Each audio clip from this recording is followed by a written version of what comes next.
Shalom Bapak Ibu yang terkasih. Saya buka masker nggak apa-apa ya. Yang penting Bapak Ibu jangan ikut-ikutan buka masker. Supaya kita tetap prokes di sini ya. Iya, terima kasih buat kesempatannya, buat Pak Yo dan juga Ibu yang memberikan kesempatan saya ada di sini. Saudara, saya percaya hari-hari ini kita membutuhkan Tuhan lebih dan lebih lagi. Dan ya luar biasa pasti Tuhan akan bekerja. Hari ini firman Tuhan ya saya beri judul menjadi orang yang benar, yang diberkati oleh Tuhan. Siapa yang ingin jadi orang yang diberkati Tuhan? Ya, maka kita harus menjadi orang benar. Kita baca dulu langsung saja Mazmur 34 ayat yang ke-15 ya. Mazmur 34 ayat yang ke-15. Kita akan baca bersama. Kalau sudah ada tolong ditayangkan. Mazmur 34 ayat yang ke-15. Ini kayaknya TV yang buat ayat bisa diturunin dikit ya Pak. Jadi kita nggak gini. Kayak menatap Tuhan. Saya pikir Pak Yo dari kemarin lihat ke atas gini apa? Oh, ada TV di situ Saudara ya. Jadi bukan Tuhan yang berbicara dari atas. Iya, kita baca saja Mazmur 34 ayat 15 ya. Baca sama-sama 1 2 3. Mata Tuhan tertuju kepada dan ini ayat sangat powerful Saudara. Ulang sekali lagi. Mata Tuhan tertuju kepada dan telinganya. Dari ayat ini kita tahu bersama Tuhan itu ternyata punya mata, punya telinga. Amin. Sama, manusia juga punya mata, punya telinga, tapi kadang manusia telinga sama matanya tidak dipakai. Makanya orang sering kali, matamu di mana? Tapi di sini tidak ada, amin. Tapi Tuhan punya mata, punya telinga, dan yang pasti kalau Tuhan punya mata, punya telinga, itu pasti mata dan telinga Tuhan itu berfungsi baik. Nah, ayat ini berkata Saudara, mata Tuhan tertuju kepada orang-orang benar. Kita mau nggak mata Tuhan tertuju sama kita? Mau banget Saudara ya, wah Tuhan melihat, Tuhan tertuju. Bahkan kita mau nggak telinga Tuhan ya tertuju kepada teriakan kita ketika kita meminta tolong. Itu kan tujuan kita mengikut Tuhan, kita rindu supaya matanya, telinganya itu tertuju kepada kita. Ayat ini berkata, mata Tuhan tertuju kepada orang-orang benar. Tolong digaris bawahi, ternyata mata dan telinga Tuhan tidak tertuju kepada semua orang di dalam hal dia menolong. Hanya kepada orang-orang tertentu. Makanya banyak yang bertanya, Bu, saya kok lihat dia tuh ya kalau berdoa dijawab loh. Bergumul kok dijawab, punya masalah kok dijawab, saya ini kok enggak. Saya selalu berkata, kasih Tuhan itu tidak bersyarat. Waktu saudara bikin dosa, saudara minta ampun, diampuni Tuhan karena kasih itu tidak ada syaratnya. Tapi untuk mengalami berkat Tuhan dan janji Tuhan itu ada syaratnya. Selalu di dalam Alkitab itu ada syarat. Nah, hari ini dikatakan mata Tuhan tertuju, sayangnya tidak ditulis kepada semua orang Kristen. Enggak Saudara, mata Tuhan tertuju kepada orang benar. Karena banyak yang menyebut dirinya Kristen tetapi ternyata hidupnya tidak benar. Nah, hari ini kita mau belajar. Sebelum kita bahas lebih lanjut, saya mau tanya dulu, siapa yang mau jadi orang benar? Semua mau. Kenapa? Karena ada janji Tuhan buat orang benar. Ada penyertaan Tuhan buat orang benar. Karena mata Tuhan tertuju kepada orang benar. Bahkan telinga Tuhan terarah kepada teriakan orang-orang benar. Mazmur 92 ayat 12 sampai ayat 15 kita akan baca. Ini ya syarat menjadi orang-orang benar di sini ada, kita akan baca. Mazmur 92 ayat 12 sampai ayat yang ke-15. Iya. Kita baca bersama 1 2 3. Orang benar akan bertunas seperti pohon korma, akan tumbuh subur seperti pohon aras di Libanon. Mereka akan ditanam di bait Tuhan, akan bertunas di pelataran Allah kita. Pada masa tua pun mereka masih berbuah, menjadi gemuk dan segar. Untuk apa? Memberitakan bahwa Tuhan itu benar, bahwa Ia gunung batuku dan tidak ada kecurangan padanya. Dikatakan di sana orang benar itu bertunas seperti pohon korma. Bagaimana menjadi orang yang benar, saudara? Ya tentunya ya tidak serta-merta jadi Kristen langsung benar. Enggak, makanya Yesus bilang bukan setiap orang yang berseru padaku Tuhan, Tuhan yang akan masuk di dalam kerajaan sorga. Jadi tidak semua orang Kristen itu akan masuk sorga. Tolong digarisbawahi, ada syarat saudara, kita harus menjadi orang benar. Di sana dikatakan orang benar itu bertunas seperti pohon korma. Kita akan belajar bersama tentang kenapa Alkitab berkata pohon korma. Saudara, pohon korma ini sebuah pohon yang luar biasa, makanya sampai Alkitab mencatat. Ya, tidak ditulis di Alkitab pohon manggaku ini. Tidak ada, atau bertunas seperti pohon langsat. Tidak ada. Kenapa pohon korma? Ada apa dengan korma, saudara? Saudara sudah pernah makan buah korma? Sudah ya. Di Palu ada pohon korma? Ada, Pak Yo tanam hidup. Ya Pak Yo ya. Hidup, tapi di Indonesia juga banyak yang tanam tidak bisa berbuah. Di Indonesia banyak yang tanam pohon korma tapi nggak bisa berbuah. Sama dengan zaitun. Ya, minyak zaitun ditanam di Indonesia. Teman saya sekeliling pekarangan hotelnya semua pohon zaitun sampai gede-gede tapi nggak bisa berbuah. Jadi memang ini pohon pilihan. Dia nggak sembarang bisa. Kenapa pohon korma itu saudara diambil sebagai contoh di dalam Alkitab? Orang benar bertunas seperti pohon kurma. Karena untuk menjadi orang benar itu ada proses. Kenapa ada proses? Saudara, kita ini dibesarkan di dalam keluarga kita puluhan tahun.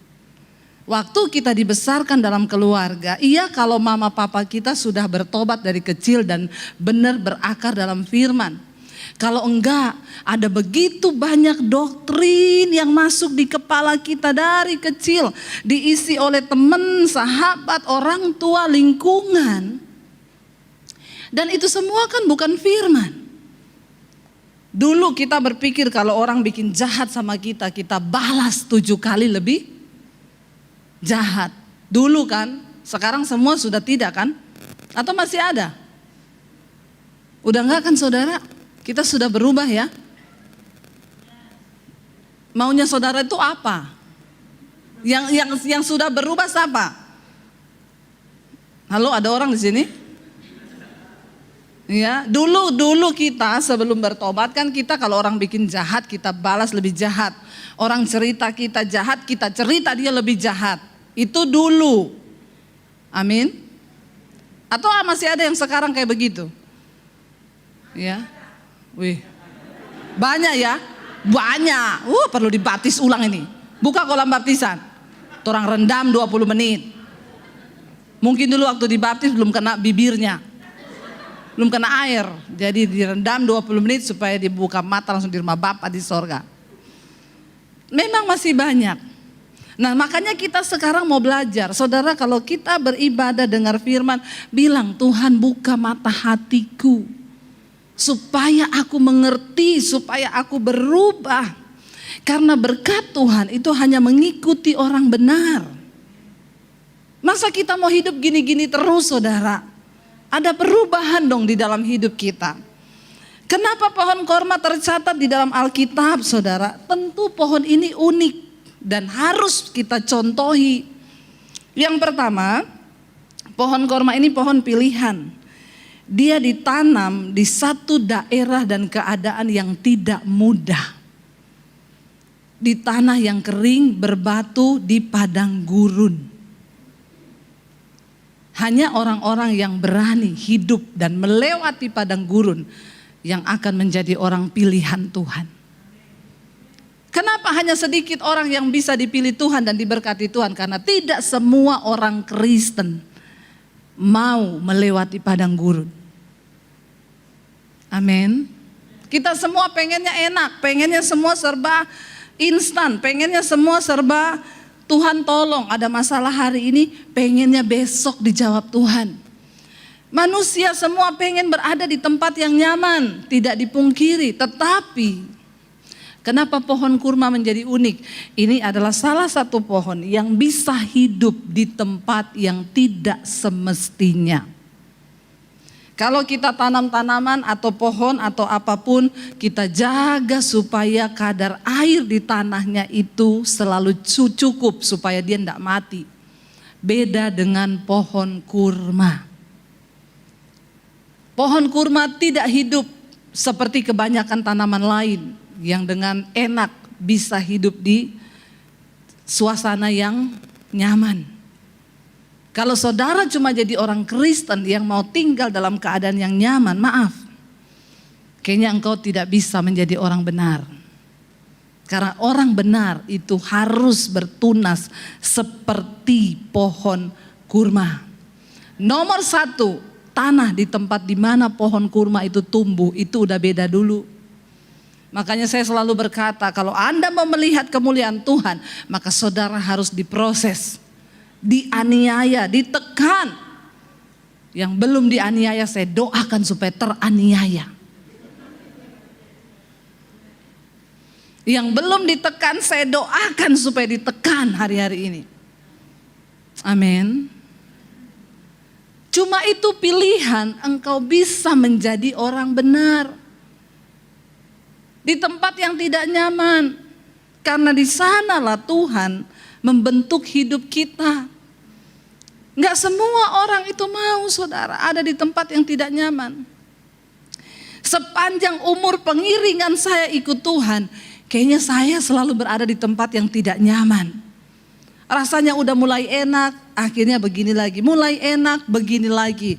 Sudah menikah di Solo, punya rumah, sudah beli rumah, anak-anak sudah sekolah. Tiba-tiba Tuhan bilang tinggalkan kota Solo. Saya sampai bilang, Tuhan, sampai kapan sih Tuhan tuh lihat saya ini hidup nyaman? Tapi Tuhan bilang, kalau kamu mau nyaman di Solo ya kamu gini-gini terus.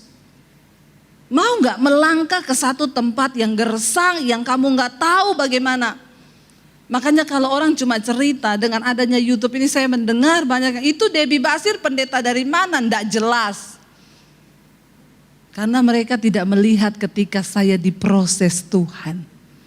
Mereka cuma lihat ketika Tuhan mengorbitkan saya. Mereka tidak ada di dalam hidup saya. Yang tahu persis di sini Kak Angki sama Kak Feni ini. Dulu saya waktu keluar dari rumah tahun 96 saya ke kota Palu. Ya saya kos di Una-Una. Ini juga Pak Yo saksi. Ya tapi bukan saksi bisu ya Pak. Yang lucu Pak Yo ini lucu saudara. Waktu saya diundang pertama kali di sini. Jadi ceritanya ya pertama ibu lihat saya pelayanan di Jakarta ya Bu. Di gereja WTC, di gerejanya Pak Wiryo saya khotbah. Lalu Ibu Iren bilang coba cari tahu hubungi itu Ibu Debbie Basjir. Terus Ivon ngomong itu sepupu saya Bu. Oh ya udah coba undang ke sini katanya. Ya biar jadi pembicara di Palu. Saya cerita sama suami saya, nanti kita ke Palu ini itu kita diundang ya ini Pak Yo ini. Dulu saya manggilnya dia Kak Yo. Dulu saya pelayanan bareng, masih pakai gitar keliling-keliling saudara. Nih Pak Yo ini, jangan lihat Pak Yo yang sekarang, sudah makmur perutnya agak maju. Dulu kurus, ya kurus, orang bagaimana gak kurus, uang gak ada, pelayanan keliling bawa-bawa gitar kita dulu. Terus saya bilang sama suami saya, nanti kita ketemu tapi sekarang Kak Yo ini diberkati sama istrinya.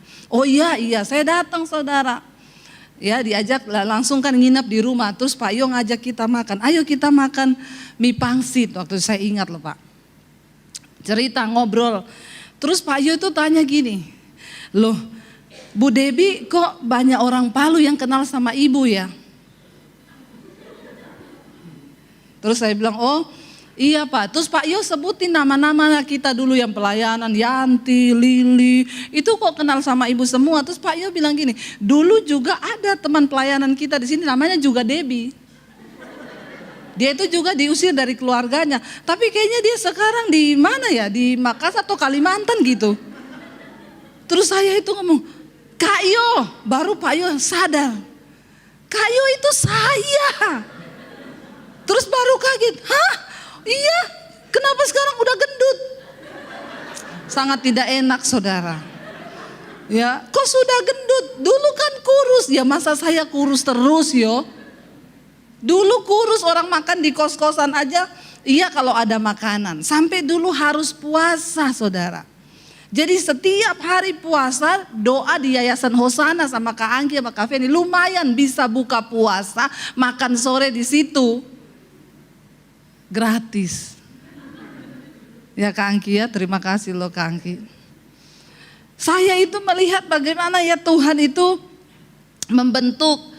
Habis doa di Yayasan Hosana, balik ke kos-kosan di Una-Una ya Kak waktu itu ya, di Una-Una saudara. Saya berdoa satu kali di situ, nangis, Tuhan apa kehendakmu buat hidup saya ini, saya enggak tahu mau kemana.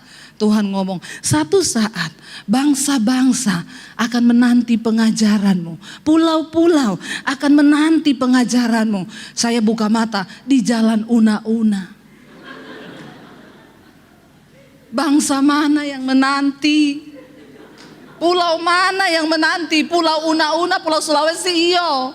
Pulau Kalimantan. Bangsa-bangsa apa? Secara manusia saudara, coba apa yang kita mau lihat Tuhan, apa yang Tuhan lakukan dengan hidupku. Ketika saya memilih Yesus, saya malah masuk di dalam tekanan, persoalan, masalah, gak enak. Saya dibawa ke tempat bertumbuh di tanah yang gersang.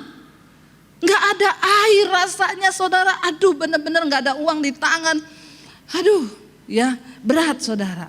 Tetapi hanya orang-orang yang mau berada di tanah yang tidak lazim, di tanah yang gersang itu, mereka akan jadi pohon pilihan Tuhan.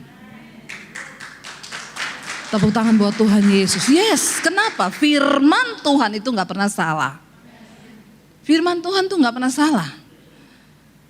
Akhirnya saudara, dulu saya berpikir saya mau sekolah Alkitab, tapi mau sekolah Alkitab di mana? Lalu waktu itu ada Kak Ronald saudara di Yayasan Hosana itu, dia datang dari Manado ya, waktu itu kayaknya bantu pelayanan di sini.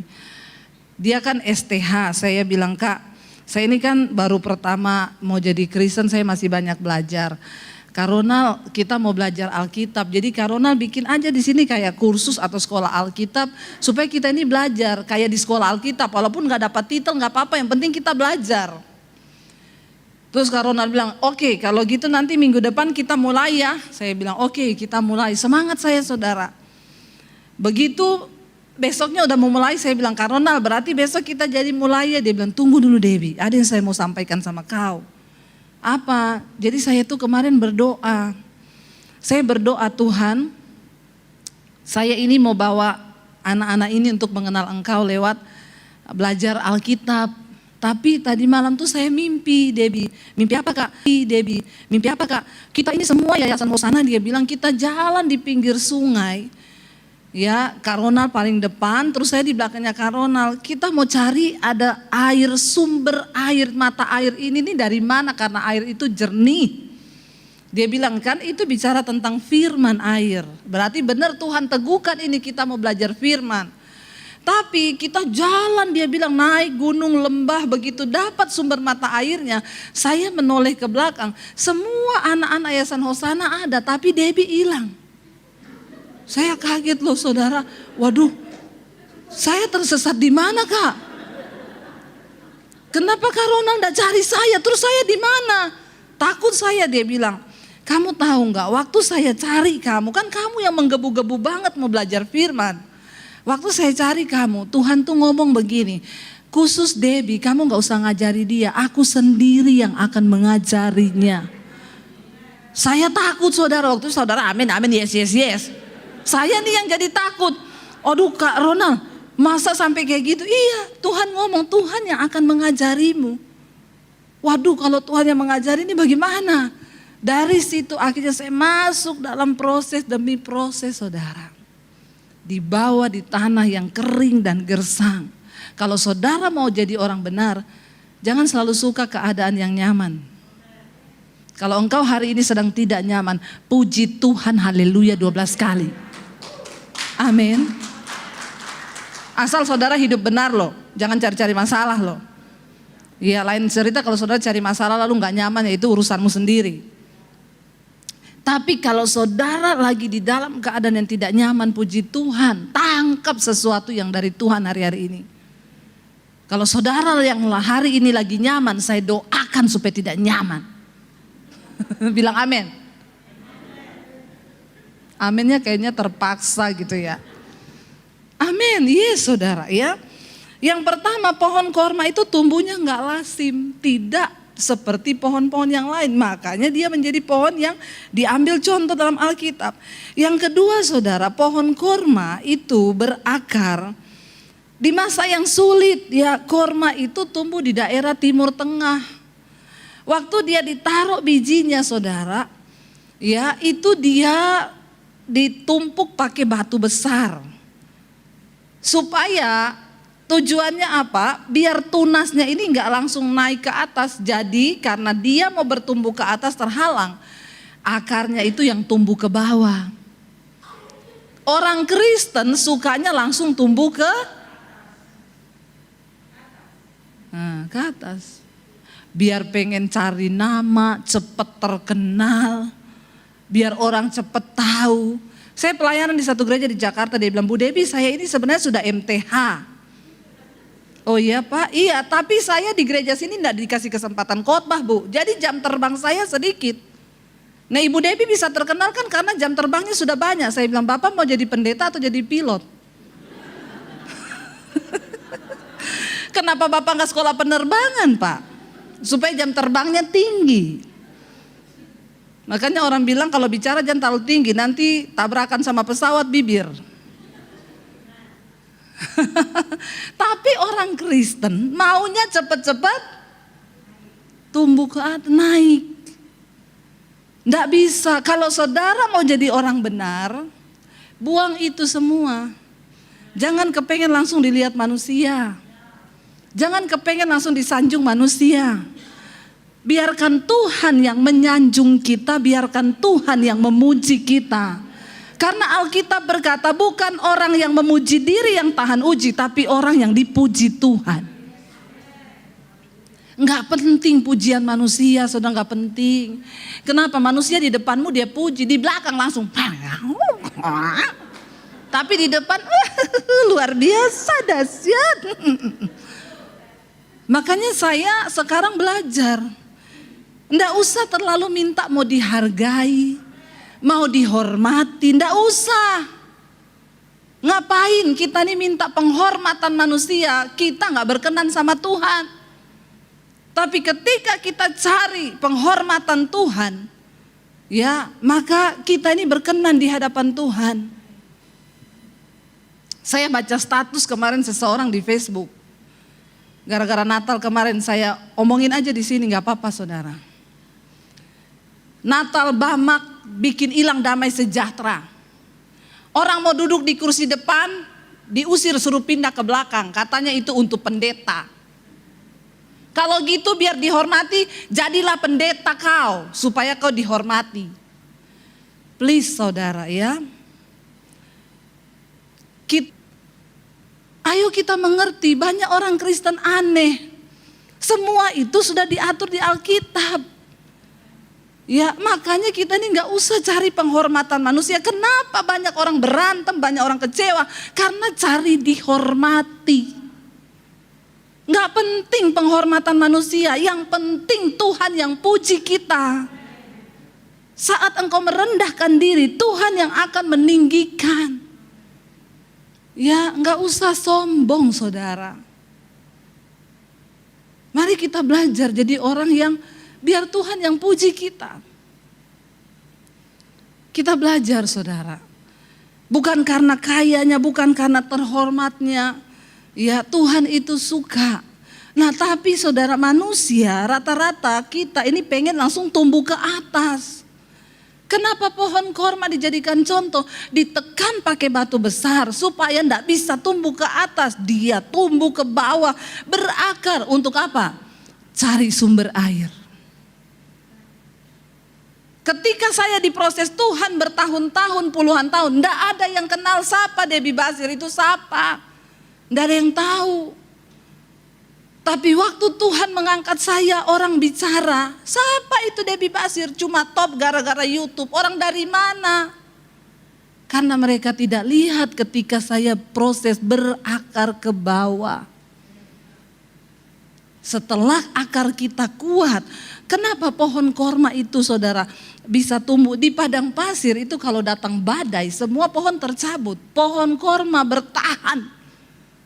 Biar badai datang mungkin dia jadi miring gini saudara. Habis itu dia balik ulang. Enggak jatuh dia. Kenapa? Akarnya itu kuat. Orang bisa mau menjatuhkanmu, orang bisa memfitnah kamu, orang coba menghancurkanmu. Enggak apa-apa. Mungkin kelihatannya kamu gini, habis itu wung. Sebab engkau berakar kuat di dalam Tuhan. Saya ini mengalami fitnahan, mengalami omongan, saya cuek aja. Tuhan yang tahu hidupku. Orang gak tahu, makanya Deb, saya dengar orang ngomong gini loh tentang kamu. Nggak apa-apa, itu haknya dia, mulutnya dia. Emang kita bisa sumpel mulut orang? Nggak bisa. Bagian kita bagaimana kita berespon sesuai dengan firman Tuhan.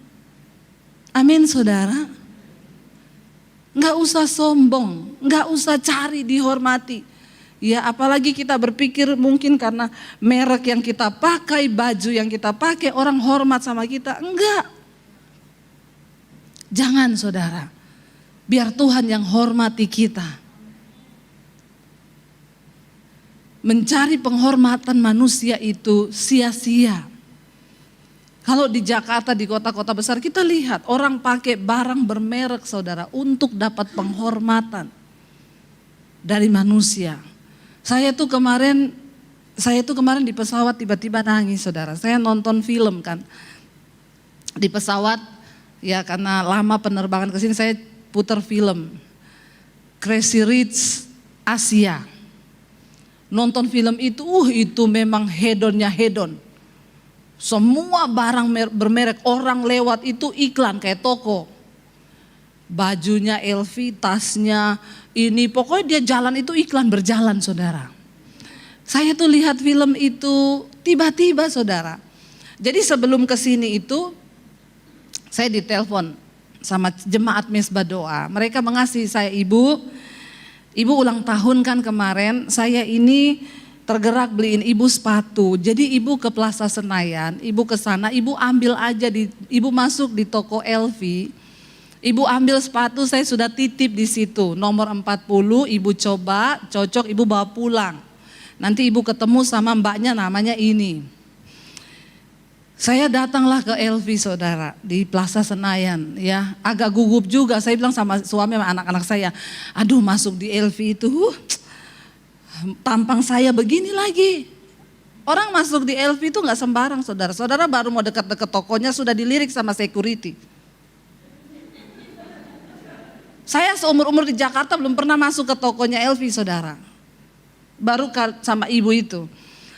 Saya datang antri. Jadi itu toko enggak boleh banyak orang di dalam. Hanya boleh 5 apa 6 orang. Itu pun yang sudah pesen. Yang belum antri. Jadi orang itu antri di depan berdiri pakai garis saudara.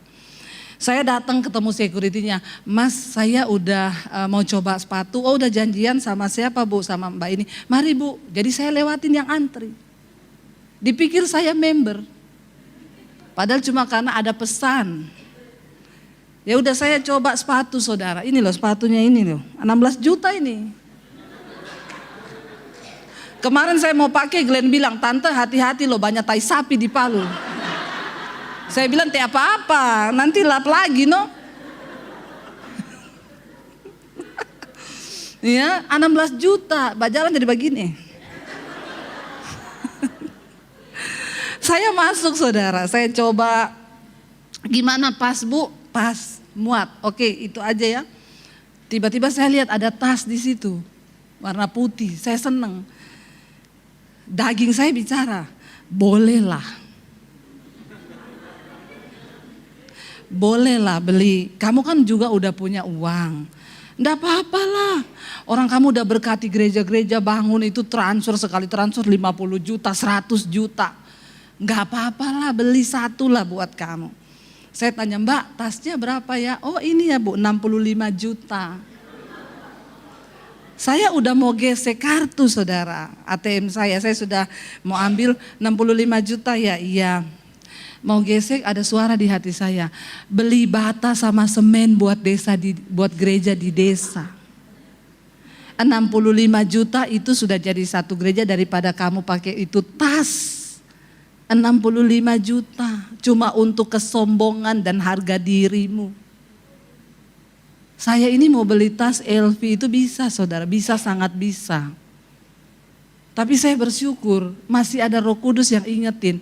Karena apa? Kita nih kalau pakai barang bermerek jalannya jadi beda. Bener. Kalau nggak bisa jaga hati, ini saja saya tiap pakai 16 juta ya. Baru kemarin Pak Yo kasih turun, saya hampir jatuh di trotoar kan. Begitu turun kepleset sepatu saya bunyi krek, aduh lecet ini. Jadi begitu saudara. Pakai barang mahal tuh jadi begitu, makanya kalau nggak bisa jaga hati jangan. Tapi saya lihat di Palu ya orang pakai baju tas LV semua ya.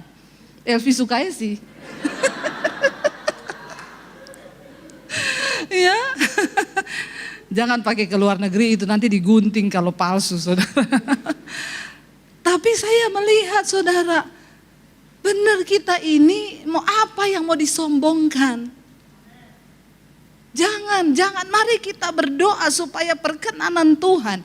Pohon korma itu gak langsung tumbuh ke atas, ditaruh batu. Kadang-kadang Tuhan perlu taruh batu di hidup kita. Batunya apa? Difitnah orang. Saya pelayaran sama suami ke Amerika, udah bangga banget kita. Mau sombong kan? Bangga, kenapa? Dikasih kelas bisnis kelas Qatar. Ya Qatar itu sekali terbang 50 juta, PP satu orang saudara. Ratusan juta kita berangkat. Mau sombong, di sana diizinkan Tuhan naik private jet. Kayak sehari ini sama Reno Balak. Reno Balak. Ya. Tapi baru mau sombong, dikasih batu sama Tuhan. Saya dipanggil pendetanya, Bu, saya ini dapat WA dari seorang di Jakarta, pendeta juga. Nih WA-nya Ibu baca, kenapa kamu izinkan Debbie Basir khotbah di gerejamu? Itu suaminya dulu pernah nyuri keyboard di gereja saya. Suami saya dituduh nyuri keyboard. Itu fitnahan yang sangat-sangat luar biasa. Tapi saya tahu, terima kasih buat batu ini Tuhan. Mengingatkan kita supaya jangan sombong. Kita pulang ke apartemen, saya ajak suami saya gandeng tangan. Terima kasih untuk fitnahan yang begitu hebat. Tuhan, saya kirim itu bukti chattingan ke salah satu teman saya di Jakarta. Dia bilang, Bu, perkarakan Bu. Pakai pengacara, udah kebangetan orang ini fitnah, gak ada buktinya loh Bu. Saya bilang gak usah, biar dia berurusan dengan Tuhan. Bukan bagian kita. Tapi itu jadi batu, biar kita ini gak sombong. Seringkali ada batu-batu yang Tuhan terletakkan biar kita tuh gak cepet gini loh. Waktu gitu sadar lagi. Ke bawah lagi berakar saudara. Pohon kurma itu menjadi pohon yang sangat bahkan bermanfaat dan berkhasiat. Kalau orang lemah di padang pasir, saudara yang pernah ke Israel, yang belum ke Israel nanti siapkan uang, kita berangkat nanti setelah karantina dipersingkat. Nih saya udah banyak sekali yang mau daftar berangkat, tapi di Jakarta masih karantina.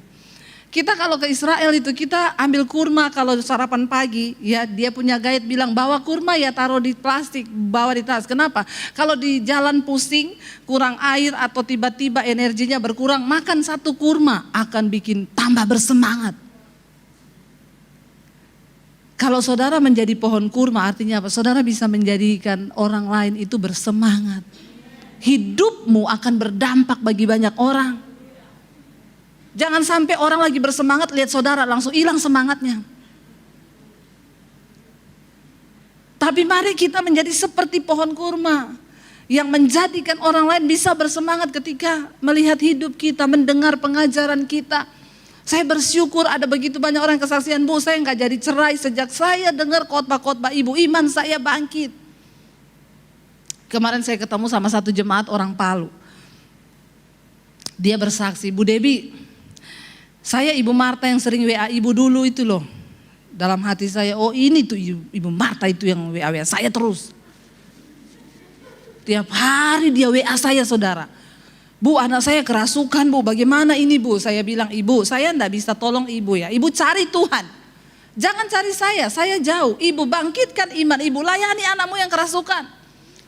Nanti malam dia WA lagi, Bu, ini anak saya gini-gini. Ibu cari Tuhan. Saya pelayanan di Solo, dia telepon, Bu, jadi saya masih bagaimana? Cari Tuhan, jangan cari saya, Bu.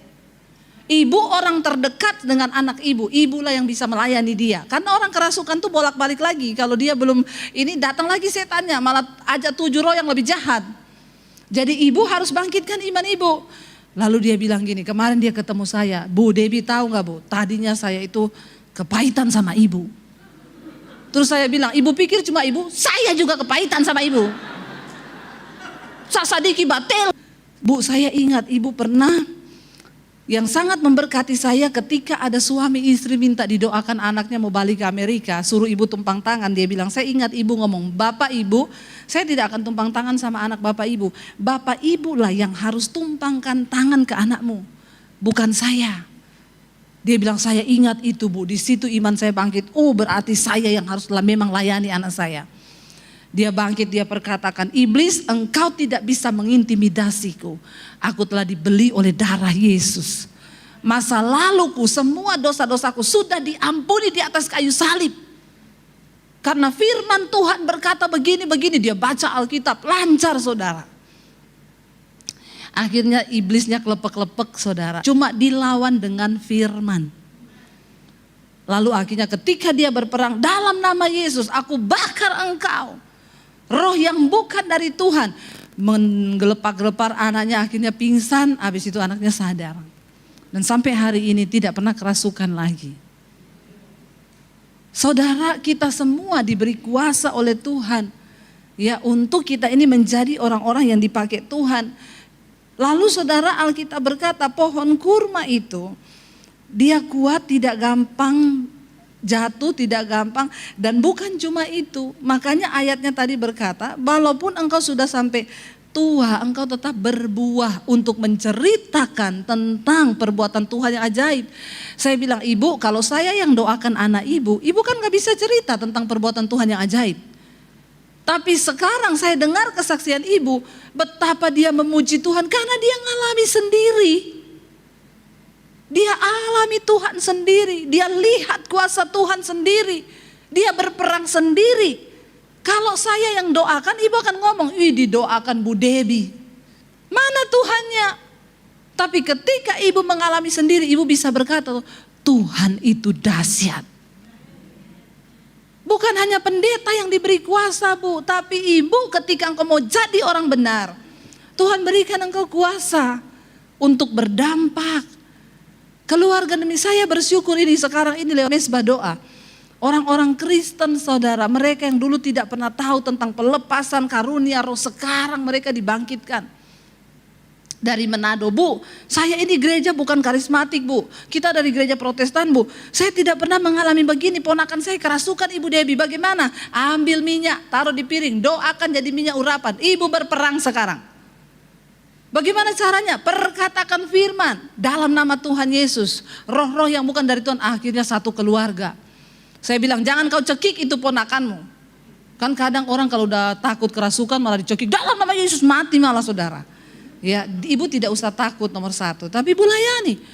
Mereka layani, dia telepon saya, Bu, baru kali ini saya mengalami sendiri Tuhan. Saya bersyukur ibu mengajarkan kami untuk cari Tuhan. Jangan cari pendeta. Emang saya bisa bikin apa sama saudara? Jangan suruh saya yang berdoa, saudara yang berdoa. Apalagi doa buat suamimu, jangan titip sama saya doa buat suamimu. Dan mungkin saya mau berdoa buat suamimu, itu laki-lakimu sendiri. Ya, mungkin saya mau menangis buat suamimu, Tuhan berkati Joni Tuhan. Kita pepai tua dengar, siapa itu Joni? Orang rumah tangga ancor cuma gara-gara kita berdoakan kampe laki itu. Tidak saudara.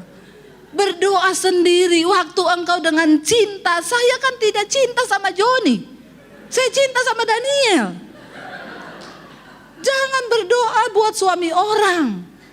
Jangan berdoa buat istri orang. Doakan sendiri, datang sama Tuhan. Supaya engkau mengalami Tuhan. Jadi orang benar, ayo buka paradigma kita di hari-hari ini saudara. Ya, pohon kurma sekalipun dia sudah mati. Pohon kurma ya udah mati nih ya. Para musafir itu kalau lewat di padang gurun kehabisan air, mereka lihat sisa-sisa batang pohon kurma yang sudah mati di mana. Mereka datang ke sana, kenapa? Karena di bawah itu pasti ada mata air. Walaupun dia so mati, tetap jadi berkat hidupnya. Kita jadi orang benar, walaupun kita udah mati, orang akan ingat kebaikan kita. Orang ingat akan nama kita. Saya bersyukur kalau Tuhan panggil saya mati, setidaknya khotbah-khotbah saya masih tetap bisa berdampak bagi banyak orang. Itu yang saya syukuri. Coba saudara renungkan hari ini, kalau Tuhan panggil engkau besok mati, apa yang sudah engkau lakukan bagi orang? Jangan sampai engkau mati orang bilang syukur, akhirnya mati juga dia. Bertobat. Sebagai istri jadilah istri yang baik. Sebagai suami jadilah suami yang berdampak. Sebagai orang tua jadilah orang tua yang benar. Sebagai anak jadilah anak yang benar. Amin saudara. Ya, nggak percaya, coba kita baca satu ayat sebelum kita selesai. Keluaran 15, ini adalah kisah ketika Musa membawa bangsa Israel berangkat dari laut Tiberau. Lalu mereka akan pergi ke padang gurun di Syur. 3 hari lamanya mereka berjalan di padang gurun itu, ya, dengan tidak mendapat air. Itu di Keluaran 15 ya ayat 22. 3 hari tidak dapat air. Lalu ketika mereka sampai di Mara, kita tahu bersama di situ ada mata air tapi menjadi pahit air itu. Lalu Musa melemparkan kayu. Tetapi ayat 27 di sana dikatakan, Keluaran 15 ayat 27, baca sama-sama. Sesudah itu sampailah mereka di Elim. Di sana ada 12 mata air dan 70 pohon kurma. Lalu berkemahlah mereka di sana di tepi air itu. Kenapa di sana ada 12 mata air? Karena ada 70 pohon. Karena pohon kurma itu dia berakar ke bawah, dia cari mata air. Waktu akarnya tembus, dia dapat mata air itu bisa keluar lewat akar-akar itu. Kalau hidupmu menjadi seperti pohon kurma, engkau akan bisa menjadi sumber air bagi orang lain. Engkau bisa jadi sumber air bagi keluargamu. Engkau bisa jadi sumber air bagi orang-orang yang sedang kehilangan pengharapan. Tuhan sedang mencari orang-orang yang mau dipakai untuk menjadi orang yang menjadi sumber mata air bagi orang lain. Biar Tuhan dapati kita saudara. Salah satu di antaranya. Mari kita naikkan pujian tadi, kau membuatku sesuai rencana.